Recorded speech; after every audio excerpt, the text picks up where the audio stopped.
Hello friends, welcome to एडुऑन में आपका स्वागत है। जैसा कि आप जान रहे हैं, हम इतिहास के सबसे महत्वपूर्ण टॉपिक जिससे हमेशा क्वेश्चन बनता है कलचुरी राजवंश, उसकी हम चर्चा कर रहे हैं। पिछले वीडियोस में हमने कलचुरी राजवंश का भाग 1 देखा था। आज हम देखेंगे कलचुरी राजवंश भाग 2, जिसमें आज हम कलचुरी राजवंश को पूरा कंप्लीट कर देंगे। इसके पहले मैं बता दूं, अगर आपको हमारे वीडियोस देखने हो तो आप एडुऑन का जो यूट्यूब चैनल है उसे सब्सक्राइब कर सकते हैं, फेसबुक का जो पेज है उसे लाइक कर सकते हैं और जो हमारा एडुऑन का ऐप है उसे डाउनलोड कर सकते हैं, क्योंकि हम कुछ ही दिनों में आपको सीजीपीएससी के लिए अन्य जो विषयों के वीडियोस हैं वो भी आपको अवेलेबल कराएंगे और उसे आप देखकर अपनी जानकारी बढ़ा सकते हैं हमारे एडुऑन चैनल के बारे में। तो आइए शुरू करते हैं हम कलचुरी राजवंश के बारे में। कलचुरी राजवंश में पिछले वीडियोस में हमने खत्म किया था रत्नदेव तृतीय तक। रत्नदेव तृतीय के पश्चात एक राजा आते हैं प्रतापमल, जो शासन व्यवस्था संभालते हैं 1198 में। 1198 से लेकर 1222 तक इनका शासन होता है और इनके पश्चात जो प्रतापमल होते हैं उनके पश्चात 1500 ईस्वी तक, लगभग 1500 ईस्वी तक का शासन का कोई जानकारी नहीं मिलता। 300 वर्ष तक की कोई जानकारी यहाँ अवेलेबल नहीं है। और प्रतापमल के बारे में भी जो जानकारी मिली है वह मिली है पेंड्राबंद और बिलईगढ़ अभिलेख से। प्रतापमल ने अपने शासन के समय में 2 सिक्के निकाले थे। एक तो सोने का सिक्का निकाला था जाजलदेव प्रथम ने, उसी प्रकार इन्होंने भी अपने सिक्के निकाले थे जो चक्राकार और षटकोणीय आकार के हैं। इस चीज को ध्यान रखेंगे कि चक्राकार और षटकोणीय आकार के जो सिक्के हैं वह निकाले थे प्रतापमल ने। प्रतापमल के बाद जैसे मैंने बताया, कोई अभिलेख, कोई सिक्के, कोई ताम्रपत्र, कुछ भी चीजें नहीं मिलती। इस कारण उसके बाद का, प्रतापमल के बाद के राजवंश को, उस समय के टाइम को कहा जाता है अंधकार युग। अंधकार युग। और अंधकार युग के बाद जो राजा आते हैं उसमें प्रथम राजा होता है बहारेंद्र या बहारशाह, जिसके बारे में आज हम लोग देखेंगे। बहारशाह यहां पर शासन संभालता है 1480 में। बहारशाह जो है यहां पर बहुत इंपॉर्टेंट राजा हो जाता है, क्योंकि एक देख रहे हैं हमने कंटिन्यू पूरा कलचुरी राजवंश पढ़ा और एक अंधकार युग, एक गैप आया। गैप के बाद ही ये पहले राजा होते हैं। और क्योंकि उस समय तक राजधानी कहाँ होती है? रतनपुर में होती है। और ये पहला काम आते ही क्या करते हैं? अपनी राजधानी परिवर्तित करते हैं, क्योंकि इन्हें दुश्मनों से खतरा कहीं ना कहीं महसूस हो जाता है। इसीलिए ये कोसंगा नाम की एक जगह है, कोसगई क्षेत्र में अपनी राजधानी ले जाते हैं।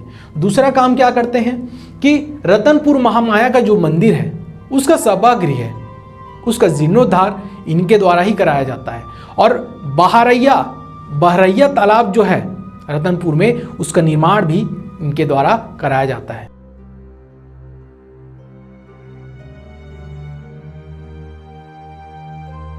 इनके काल में पठानों का आक्रमण बहुत ज्यादा होता है, जिसे इनके मंत्री माधव के द्वारा खदेड़ दिया जाता है और इन्हें ढकेल कर सोन नदी, जो उत्तर प्रदेश और छत्तीसगढ़ के सीमाओं पर पड़ती है, उस एरिया तक इन्हें ढकेल कर या खदेड़ कर पीछे तक ले जाते हैं और अपने क्षेत्र को सुरक्षित करते हैं।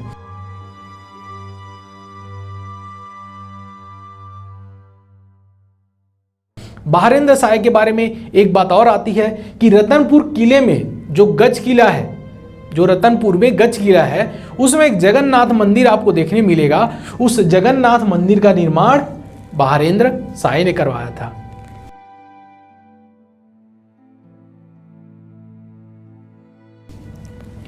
एक पॉइंट और है, यहां पर आप ध्यान देंगे, ये आप जो डिस्कशन देख रहे हैं रतनपुर क्षेत्र का है।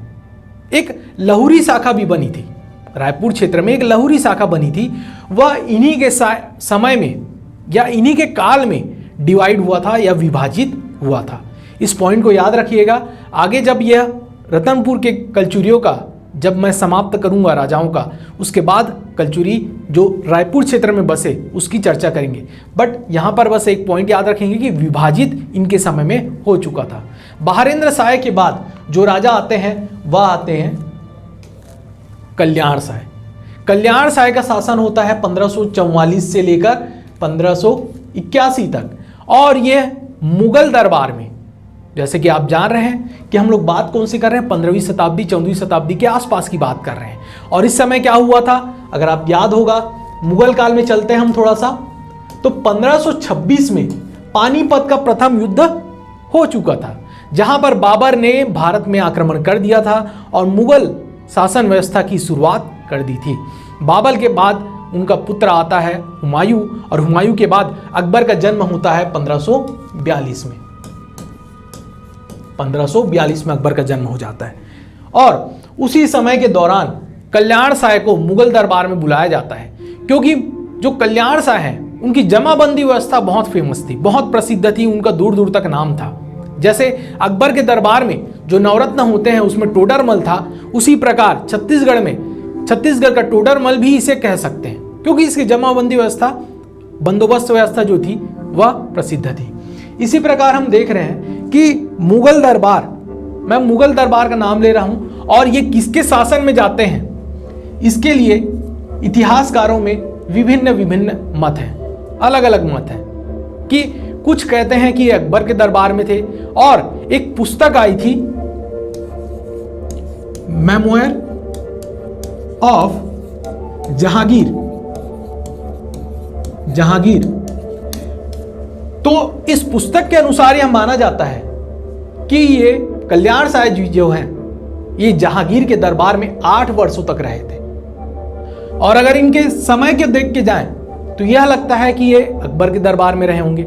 परंतु प्यारेलाल गुप्त की इतिहास की पुस्तकों को देख लीजिए, या छत्तीसगढ़ ग्रंथ अकादमी की पुस्तकों को देख लें तो आपको जहांगीर का नाम मिलेगा, क्योंकि इनके ईयर में कुछ न कुछ डिफरेंस हो सकता है, जिसके कारण अकबर तो नहीं लिया जा सकता। इसीलिए मेमोयर ऑफ जहांगीर में यह बात कही गई है कि कल्याण साय जो है 8 वर्षों तक कहाँ रहा था, जहांगीर के दरबार में रहा था। इस चीज को आप ध्यान देंगे।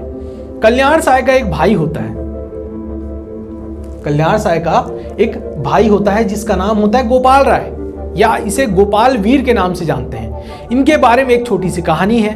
गोपाल वीर जो है एक पहलवान होता है, क्योंकि जब इसे पता चलता है कि इसके भाई को 8 वर्षों तक मुगल दरबार में बुला लिया गया है या रख लिया गया है, बंदी बना लिया गया है, तब यह अपने भाई को छुड़ाने जाते हैं और अपने पहलवानी के करतबों से दिखाकर मुगलों को अपने भाई को छुड़ाकर ले आते हैं। और कल्याण साय जब अपने क्षेत्र में वापस आते हैं तो उस समय छत्तीसगढ़ में छेरी छेरा नाम से एक त्योहार मनाया जाता है।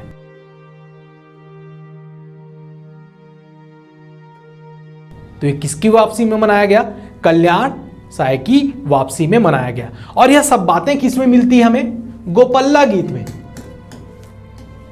गोपल्ला गीत में यह सब बातें हमें देखने मिलती है। तो ये गोपल्ला गीत का भी नाम आप याद रखेंगे। तो जैसे मैंने बताया कि छेरी छेरा त्योहार मनाया जाता है, और ये त्योहार में क्या होता है आप देखे होंगे कि गांव के बच्चे या अपने क्षेत्र में जाकर कुछ चावल या धान वहां पर जाकर मांगते हैं और उसे लेते हैं। तो यह छेरी छेरा त्योहार कल्याण साय की वापसी में मनाया गया। इनके जैसे मैंने बताया जमाबंदी व्यवस्था, कल्याण साय की जमाबंदी व्यवस्था बहुत फेमस थी, और इसी जमाबंदी जो व्यवस्था है उसको आधार बनाया जाता है मिस्टर चिस्म के द्वारा। जब ये पूरा कलचुरी खत्म हो जाएगा, जब अंग्रेज आते हैं, उसमें एक अधिकारी होता है, बंदोबस्त अधिकारी, जिसका नाम होता है मिस्टर चिस्म। मिस्टर चिस्म के द्वारा 1861 में छत्तीसगढ़ प्रदेश को 18 गढ़ों में विभाजित किया गया। 18 गढ़ों में छत्तीसगढ़ को विभाजित किया गया। तो किसके द्वारा? मिस्टर चिस्म के द्वारा। ये चीज आपको ध्यान देनी है। कल्याण साय के पश्चात यहां पर जो राजा आते हैं उनका नाम होता है तखत सिंह। तो तखत सिंह ने तखतपुर शहर बसाया।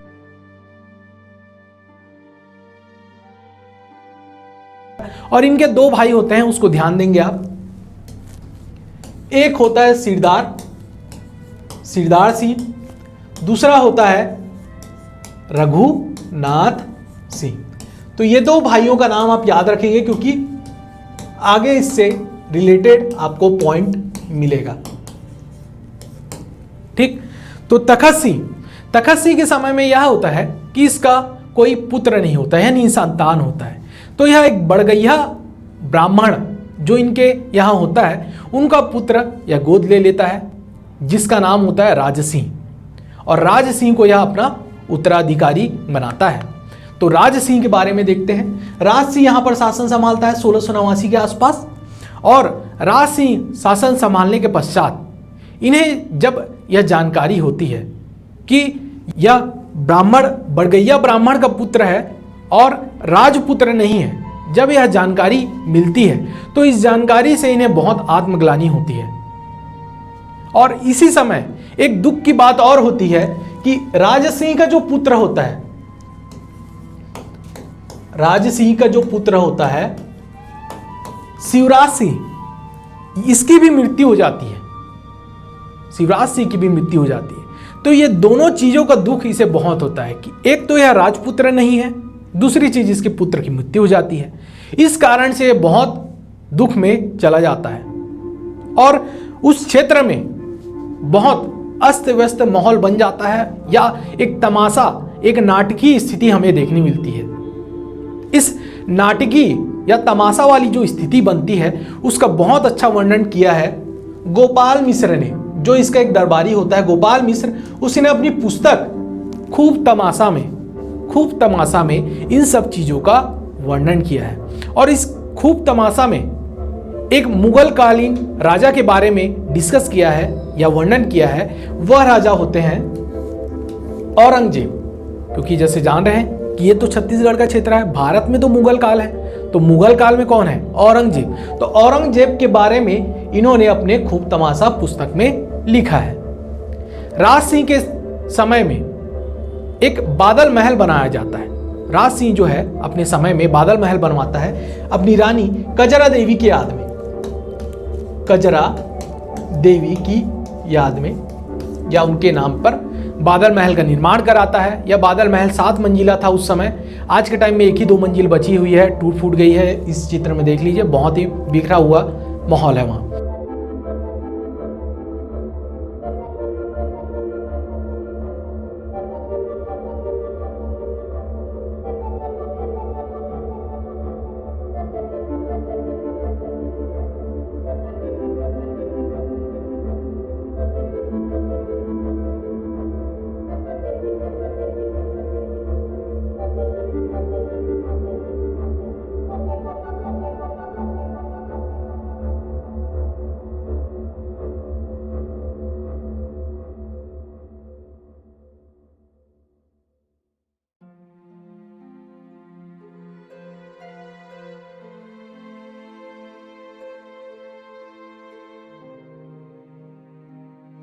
तो बादल महल का निर्माण किसके द्वारा करवाया है?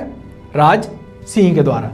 और राजपुर या जूना शहर रतनपुर में जो है उसका भी निर्माण इन्हीं के द्वारा करवाया गया। तो ये बात हो गई राज सिंह के बाद। तो राज सिंह के बाद तो इनका कोई पुत्र नहीं है, अब शासन कौन संभालेगा? तो उस समय बारी आती है मोहन सिंह की। मोहन सिंह को शासन मिलना था, परंतु जैसे कि होता क्या है, राजा का उत्तराधिकारी अगर बनाया जा रहा है तो अगर वह उस समय अवेलेबल नहीं है, उस समय उपस्थित नहीं है, तो उत्तराधिकारी किसी और को बनाया गया, क्योंकि मोहन सिंह उस समय नहीं होता। राज सिंह के बाद मोहन सिंह को राजा बनना था, परंतु वह उस समय उपस्थित नहीं होता। इसलिए तखत सिंह, जैसे मैंने बताया था तखत सिंह आपने देखा था, तो तखत सिंह के भाई सिरदार सिंह को राजा बनाया जाता है। सिरदार सिंह को 1712 में यहाँ राजगद्दी सौंपी जाती है, जो राज सिंह का क्या होता है? चाचा होता है। इनका बहुत ही थोड़ा सा समय होता है। इनके पश्चात जो शासन चले जाता है वह जाता है रघुनाथ सिंह के पास। रघुनाथ सिंह, जैसे मैंने बताया था तखत सिंह के 2 भाई थे, कि सिरदार सिंह और एक ये आपके रघुनाथ सिंह। रघुनाथ सिंह जब शासन संभालता है उस समय यह बहुत बुजुर्ग हो जाता है।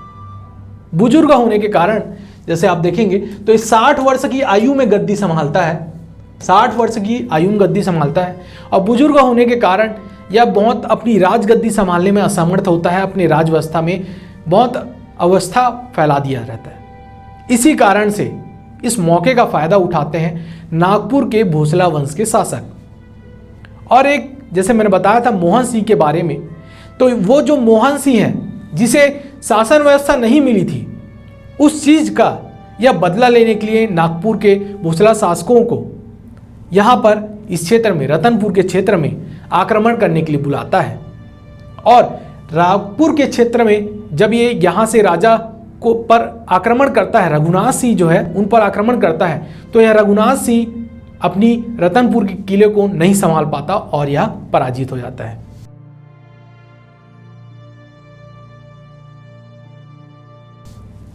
उस समय अगर आप देखें, भोसला शासक जो होते हैं कौन होते हैं? रघु जी। नागपुर में उस समय जो शासक होते हैं रघु जी भोसले, उनके द्वारा ही भास्कर पंत को 1741 में छत्तीसगढ़ में भेजा जाता है आक्रमण करने के लिए, जिसके कारण रघुनाथ सिंह पराजित हो जाता है। इसके पश्चात हम देखते हैं कि एक क्वेश्चन बनता है कि मराठों के अधीन कलचुरियों का पहला शासक कौन था? तो आपका यहां पर आंसर क्या होना चाहिए? रघुनाथ सिंह ही था पहला शासक, क्योंकि यहां पराजित हुआ।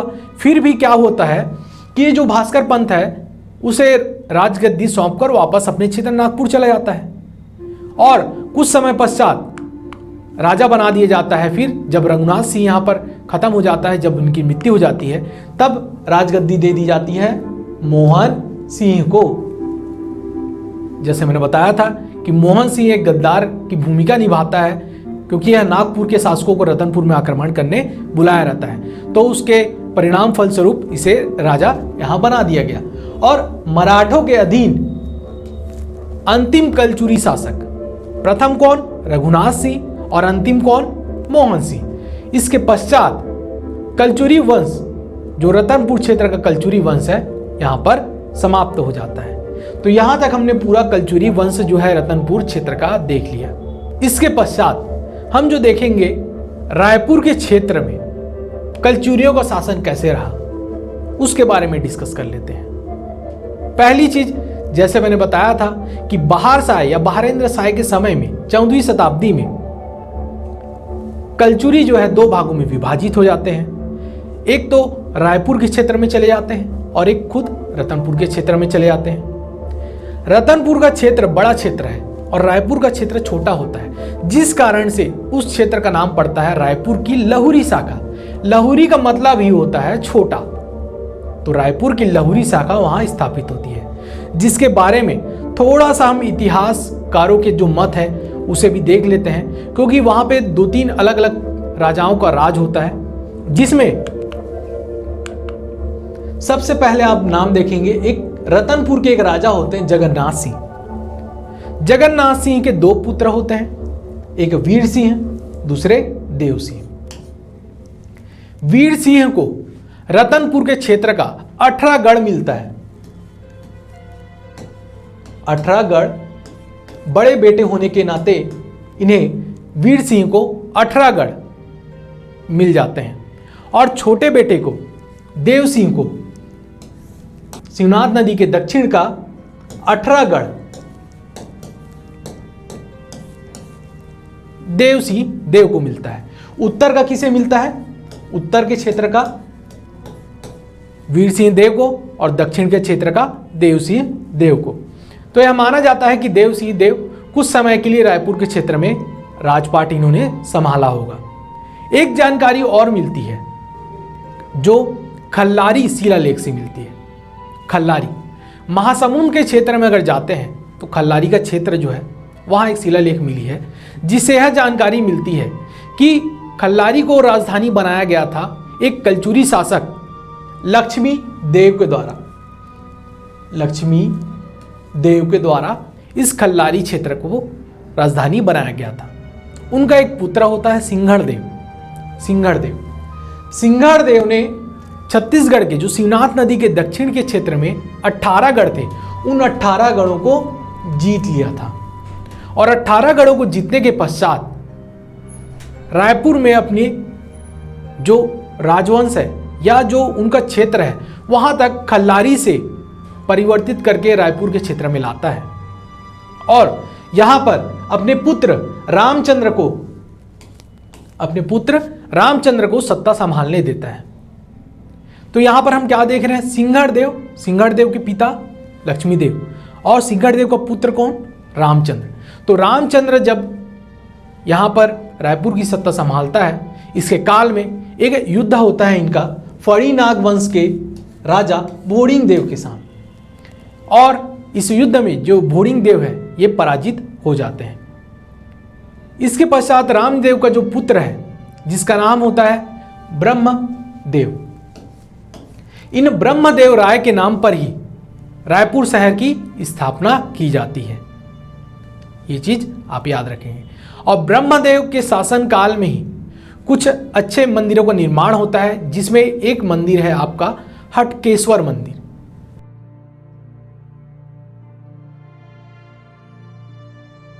जिसे इनके एक मंत्री हाजीराज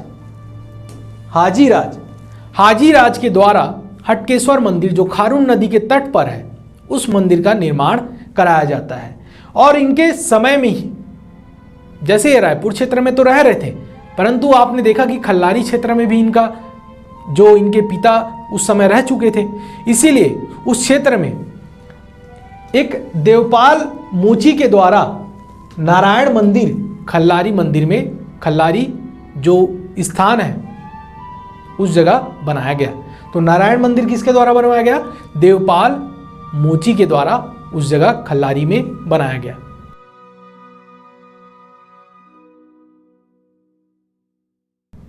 तो इस तरह हम क्या देख रहे हैं कि पहले शासक आया सबसे लक्ष्मीदेव, फिर सिंहड़देव, फिर उनका पुत्र रामचंद्र, फिर ब्रह्मदेव। तो ब्रह्मदेव के पश्चात कोई राजाओं की ज़्यादा जानकारी अवेलेबल यहाँ पर नहीं है, बहुत ही कम राजाओं के बारे में हमें जानकारी मिलती है।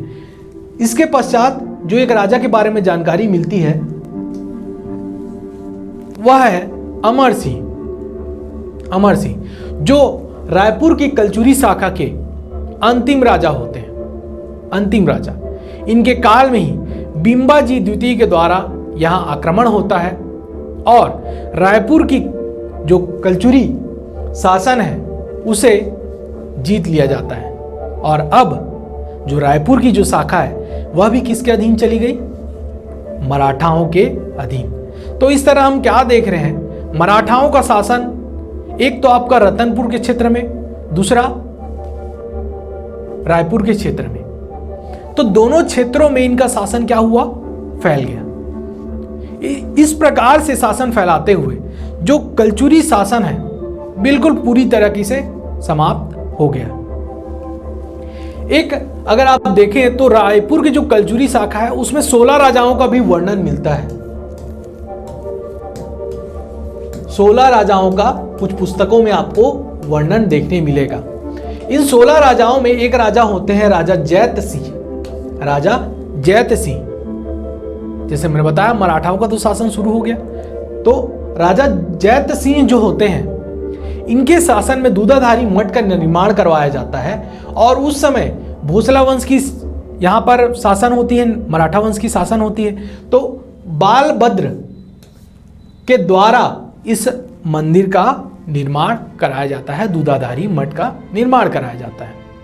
तो ये जैत सिंह का नाम आप याद रखेंगे। तो हमने यहाँ पर पूरा कलचुरी वंश जो है, एक तो रायपुर की लहुरी शाखा और दूसरा रतनपुर क्षेत्र का कलचुरी राजवंश पूरा डिस्कस कर लिया है, एक एक पॉइंट को डिस्कस कर लिया है। तो यहाँ पर मैं इस वीडियो को समाप्त करूँगा।